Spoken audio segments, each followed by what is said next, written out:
Sorry class 9th mathematics chapter 1 orienting yourself the use of coordinates.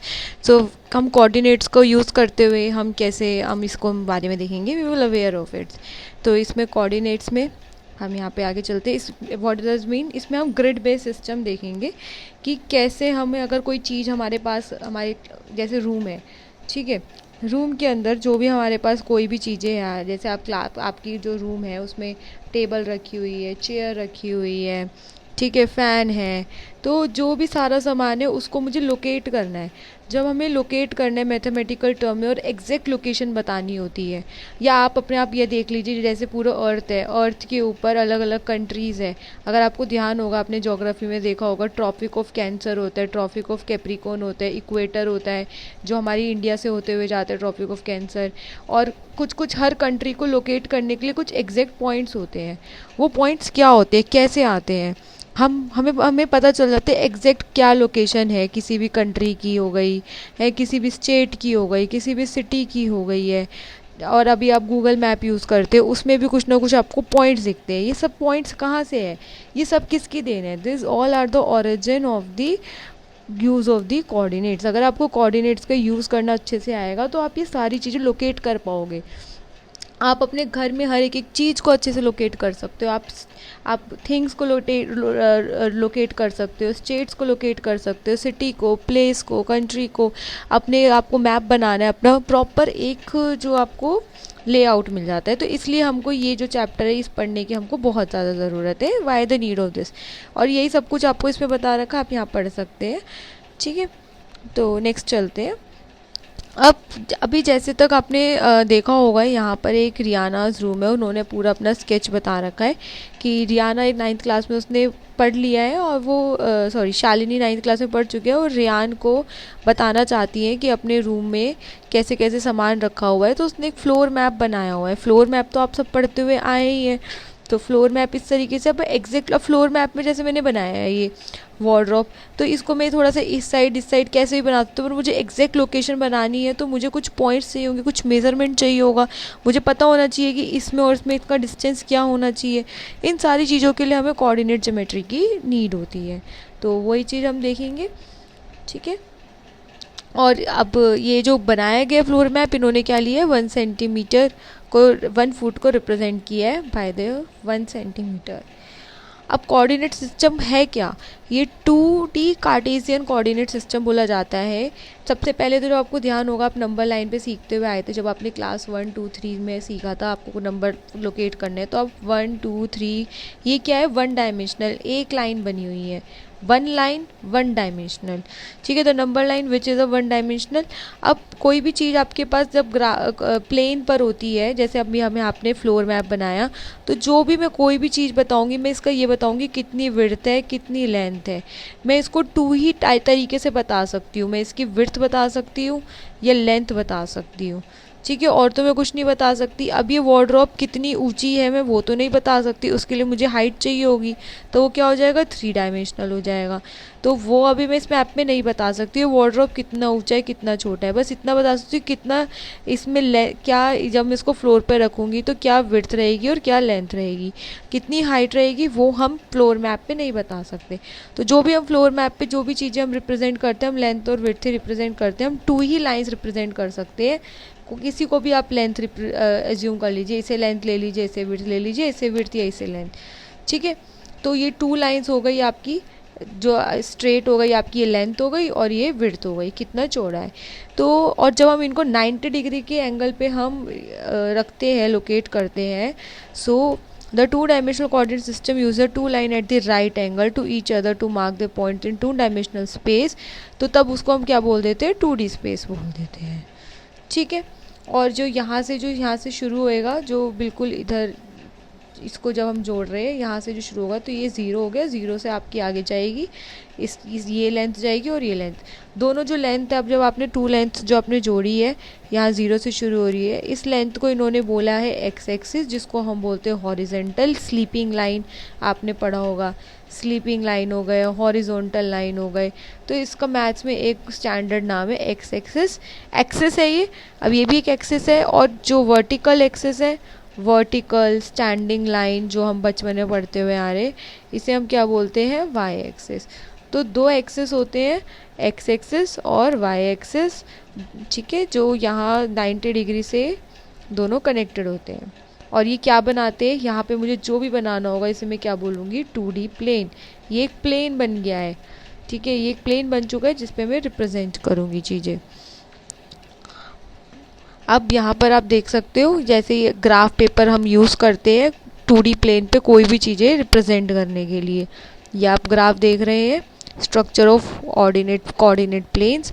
तो इसको हम समझेंगे कि कैसे हमें क्या रिप्रेजेंट करना है। अब देखो यहाँ पे आप देख रहे होंगे 4 लाइन, अभी तो मैंने 2 बोला था। तो ये जो लेंथ है, यहाँ पर ये पॉजिटिव लेंथ को ये ली गई है और इधर नेगेटिव ली है ये एक ही, देखोगे पूरी स्लीपिंग लाइन और ये पूरी आपकी स्टैंडिंग लाइन, ठीक है। तो ये पॉजिटिव और नेगेटिव दोनों नंबर्स को इन्होंने यहाँ पर इंक्लूड कर लिया गया है। और अब तो जब हमने इंक्लूड करा और बीच में ये हमारा ज़ीरो है, तो ये हमारे 4 पार्ट्स बन गए हैं, first part, second part, third part और फोर्थ पार्ट। इन पार्ट्स को, जो पार्ट्स हैं, हम इनको मैथ्स में क्या बोलते हैं, इन्हें हम बोलते हैं क्वाड्रेंट्स, ठीक है। तो ये जो 4 क्वाड्रेंट्स हो गए। तो अब जब आप देखेंगे कि 4, कोई भी चीज़ को मुझे रिप्रेजेंट करना होगा तो इन 4 क्वाड्रेंट्स में वो रिप्रेजेंट किए जा सकते हैं। और इनके कोऑर्डिनेट्स भी, अभी ये जो पॉइंट्स अब ये देखेंगे इनके कोऑर्डिनेट्स कैसे है। यहाँ पर दोनों पॉजिटिव है, ये लाइन पॉजिटिव पॉजिटिव, तो यहाँ पर एक्स एक्सिस भी पॉजिटिव आएगी, वाई भी। यहाँ आप देख रहे हो, यहाँ पे नंबर ये बढ़ रहे थे तो ये कम होते चले गए, तो नेगेटिव पे पहुँच गए। तो एक्स एक्सिस हमेशा हम पहले लिखते हैं, ठीक है। जब भी हमें इस ग्राफ पे मैं कोई भी पॉइंट जब लोकेट करूँगी तो पहले मैं इस स्लीपिंग लाइन जो एक्स एक्सिस के पॉइंट रखूँगी, फिर दूसरे हम ये स्टैंडिंग लाइन वाई एक्सिस के पॉइंट, इस तरीके से। तो यहाँ पर पहले दोनों ही आपका एक्स और वाई पॉजिटिव रहेगा, यहाँ पे आपकी जो एक्स एक्सिस है वो नेगेटिव में दिखाएगी, वाई पॉजिटिव में, इधर एक्स एक्सिस और वाई एक्सिस दोनों नेगेटिव है, और यहाँ पर एक्स एक्सिस पॉजिटिव और वाई एक्सिस नेगेटिव। ये 4 कोऑर्डिनेट्स है, ठीक है। यही इन्होंने यहाँ पे समझा रखा है, अलग अलग चारों को पॉइंट दे रखा है। जैसे जी पॉइंट है अगर यहाँ पर, तो उसका कैसे इन्होंने बताया है कि अगर आप देखोगे ये सिर्फ इसी लाइन के ऊपर है, ठीक है ना, तो इसी लाइन पे है ये। तो इस लाइन पर एक्स एक्सिस तो 0 हो गया, और इस लाइन पे कहाँ पर है ये, 4 के बाद -4 के बाद -4.5, इसी तरीके से ये है। अब आगे चलते हैं नेक्स्ट।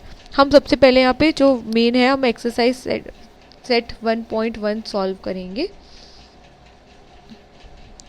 तो यहाँ पर आपको जो एक्सरसाइज 1.1 है, इन्होंने क्या बोला है, figure 1.3 show the Reena's room with points O, A, B, C marking its corner, x x and y axis are marked in the figure, point O is the origin. So see, this is an x axis, this is an y axis and this is the point O, origin. तो इन्होंने यहाँ पे रियांस का room show किया हुआ है, इसमें bed है, वॉर्डरोब है, ठीक है, राइट वॉल दिखा रखी है। इसी के बेस पे ये कुछ क्वेश्चंस है जो हम सॉल्व करेंगे। So let's read first question. If D1 R1 represent the door to the Rian's room, how far is the door from the left wall y-axis of the room and how far is the door from the x-axis? तो अब हम पहले हम D1 और R1 देखेंगे कहाँ है। ये देखिए D1 ये रहा और D1 ये रहा और R1 ये रहा। This is the D1 and this is an R1। अब यहाँ पर आपको क्या बोला गया है, just wait for a minute, okay.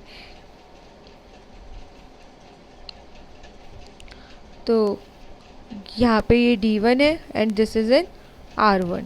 अब आपसे पूछा गया है कि D1 and R1 represent door, तो जो गैप है ये वाला, ये आपका एक डोर, यहाँ पर डोर है, क्या है इधर, डोर है। And how far is the door from the left wall, ये लेफ्ट वॉल कहाँ चली गई है, ये हमारी राइट वॉल है और ये यहाँ पर हमारी लेफ्ट वॉल है, this is a left wall. So ये जो डोर है, इधर जो डोर बनेगा हमारा, ये लेफ्ट वॉल से कितनी दूरी पे है ये हमें फाइंड करने। D1 से this is an door, let me take another colour.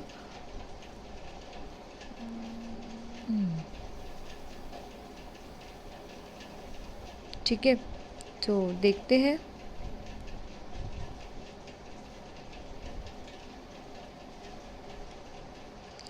D1 से लेफ़्ट वॉल, तो यहाँ पे लेफ़्ट वॉल है, इसको मैं जूम कर देती हूँ तो आपको क्लियर दिखाई देगा। तो जो डोर की जो बिगनिंग है वो यहाँ से है, तो हम देखेंगे कितना आ रहा है ये। 1 unit, 2 unit, 3 unit, 4 unit, 5 unit, 6 unit, 7 unit, 8 unit. So answer क्या हो गया ये। If D1 R1 represent the door to the Ryan's room, how far is the door from the left wall, that is the y-axis of the room? So answer will be 8 centimetre. अभी हमने देखा था ना, 1 centimetre answer first.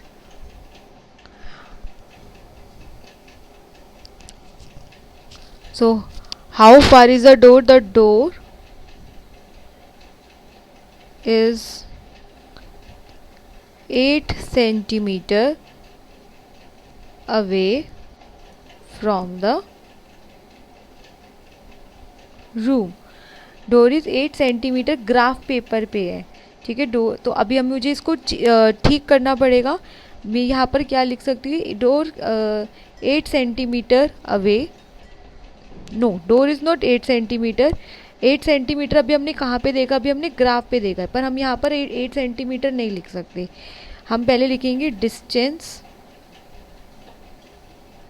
Of D1 from point O is 8 centimetre. और 8 centimetre कितना distance show करेगा, अभी हमने देखा था ऊपर 1 सेंटीमीटर हमको बता रहा था 1 फुट। अभी बताया था मैंने ऊपर, ये जब शालिनी ने रूम का मैप बनाया था, देखिए इधर, जब शालिनी ने पूरे जो फ्लोर है, देखिए यहाँ पर है, इधर स्केलिंग दे रखी है, ये रहा। शालिनी ने क्या किया, अपना पूरा रूम का फ्लोर मैप बनाया और उसने स्केल क्या यूज़ किया था, 1 सेंटीमीटर इक्वल्स टू 1 फुट। हम 1 फुट नहीं शो कर सकते, तो उसने 1 फुट को 1 सेंटीमीटर में कन्वर्ट कर दिया। तो अभी जब हमने यहाँ पे डिस्टेंस फाइंड किया है तो ग्राफ पेपर पे वो 8 सेंटीमीटर आया है। तो एक्चुअल डिस्टेंस जो होगा डोर का, डोर का जो एक्चुअल डिस्टेंस होगा लेफ्ट वॉल से, वो कितना होगा, 8 foot. So answer is door is from left wall is 8 foot. ये तो क्लियर हो गया होगा सबको। अब इसका सेकंड पार्ट, यहाँ पे क्या बोला गया, how far is door from x axis. अब यहाँ पे डोर है, इधर देखेंगे, ये जो डोर था आपका पूरा, ये वाला डोर अभी एक्स एक्सिस से कितनी दूर है, ये एक्स एक्सिस के ऊपर ही है। एक्स एक्सिस से ऐसा तो है नहीं, ये तो एक्स एक्सिस के ऊपर ही डोर है। सो ये तो कॉमन सेंस है कि डोर एक्स एक्सिस के ऊपर ही है। So door is from x axis, या door is from x axis is 0 foot. वो एक्सिस के ऊपर ही, अगर आपसे राइट वॉल बोला जाता तो हम बताते ये पूरा डोर जो है यहाँ पे इतनी जो डिस्टेंस है, हम इसको कैलकुलेट करते ये कितना है, तो हम बता पाते। ये हमसे पूछा ही नहीं गया है। ठीक है, चलिए नेक्स्ट देखते हैं। How far, what are the coordinates of the D1। हमें D1 के कोऑर्डिनेट्स देखने हैं, इसको जूम करेंगे। D1 के कोऑर्डिनेट्स ध्यान से देखेंगे। ये D1 है, D1 एक्स एक्सिस पे आ रहा है, कहाँ पर, 8 पर, और y एक्सिस पे अभी D1 एक्स एक्सिस पर ही है, आगे तो गया ही नहीं है, बढ़ा ही नहीं है। और ये कहाँ से शुरू होता है, y एक्सिस 0 से, 0 1। तो पहले हम क्या देखेंगे, 8 पर है, एक्स एक्सिस लिखते हैं, और दूसरा कोऑर्डिनेट क्या हुआ, y का 0। तो क्या कोऑर्डिनेट आ गया यहाँ पर, what are the coordinates of D1 is 8 0। If R1 is a point, if R1 is the point 11.5, 0 how wide is the door. अब हमें डोर की विड्थ फाइंड करनी है। सो अब इन्होंने हमें R1 का बता दिया, हमने D का पॉइंट निकाल लिया, D कितना है, हमें R का पॉइंट इन्होंने बता दिया, D मेरे पास है 80 पे, R1 है 11.50, तो ये बीच का कितना हो जाएगा 1 2 3 एंड ये 0.5, तो कितना विड्थ हो गई डोर की 3.5 सेंटीमीटर ऑन द मैप। और एक्चुअल विड्थ कितनी होगी, हमें इसको फुट में कन्वर्ट करना पड़ेगा। अभी बताया तो मैंने, मैप पे इसकी जो आपने जो फ्लोर मैप बनाया उस पर 3.5 सेंटीमीटर है। जब हम एक्चुअल मैप लेंगे, so the width of the door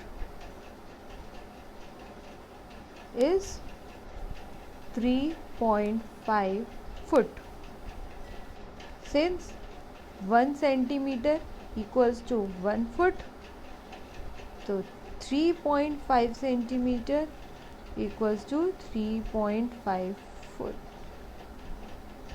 मेरे हिसाब से क्लियर होगा ये सबको। नेक्स्ट पे चलते हैं, ठीक है, सॉरी इसको हम फीट लिख लेंगे, 3.5 फीट।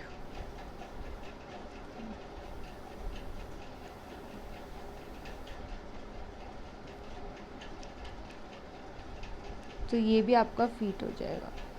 हाँ, अब आगे चलते हैं। Is do you think this is a comfortable width for a room door? If a person in a wheelchair wants to enter the room, will he or she will be able to do the easily? अब I think 3.5 feet is enough, क्योंकि वो अच्छा खासा चौड़ा होता है, तो हम इस पर क्या लिखेंगे, यस।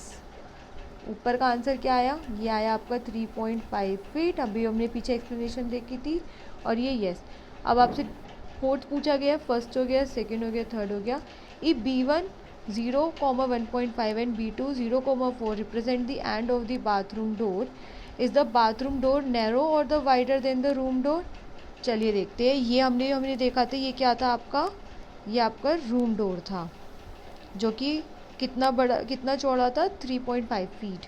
अब हमको क्या फाइंड करना है, अब हमें आपको फाइंड करना है, इसमें B1 और B2 के हमें पॉइंट्स बताए जो बाथरूम डोर की पॉइंट्स हैं। तो पहले हम बाथरूम डोर की विड्थ फाइंड करेंगे, और फिर फाइंड करेंगे, और फिर हम कंपेयर करेंगे कि जो रूम का जो डोर है उसकी विड्थ और बाथरूम डोर की विड्थ में क्या कंपैरिजन है। चलिए देखते हैं। ये रहा B1 और ये रहा B2। तो B1 के पॉइंट्स लिख लेते हैं। B1 के पॉइंट्स है 0,1.5 और B2 के पॉइंट है 0,4। So this is the bathroom door. ये बाथरूम डोर है, ठीक है। तो विड्थ निकालेंगे, कितनी विड्थ आ जाएगी, यहाँ से हम करेंगे 0.5 + 1 + 1, ये 0.5 पे हम यहाँ पे 2 पे पहुँच जाएंगे। ये हुआ ना 1 में 0.5 ऐड हुआ, तो यहाँ पे हम पहुँचे। हमें विड्थ फाइंड करनी है, तो कैसे फाइंड करेंगे, आप माइनस भी कर सकते हो, 4 को माइनस कर दो 1.5 से, तो आपका आंसर आ जाएगा 2.5। तो 2.5 फीट, ठीक है ना, 2.5 फीट है। तो ये आपको दिख गया होगा, तो मैं यहाँ लिख देती हूँ simple, what is the width of the bathroom door. इसको नेक्स्ट पेज पे लिख देते हैं यहाँ पे। ये क्वेश्चन 3 पार्ट था और ये 4th part. The width of the bathroom door is 2.5 feet. और अभी हमने देखा विड्थ जो डोर की, रूम डोर की, वो ज़्यादा है, ठीक है। ये रूम का डोर की विड्थ थी, ये ज़्यादा है, तो किसकी विड्थ ज़्यादा हो गई, रूम डोर की विड्थ। सो हेंस आंसर क्या हुआ मेरा, the width of the room door is wider. देख लेते हैं यहाँ पे क्या टर्म यूज़ थी, यहाँ पे पूछा गया था is the bathroom door narrower और the wider then is narrower, तो हम यहाँ पर the width of view is wider लिखेंगे देन द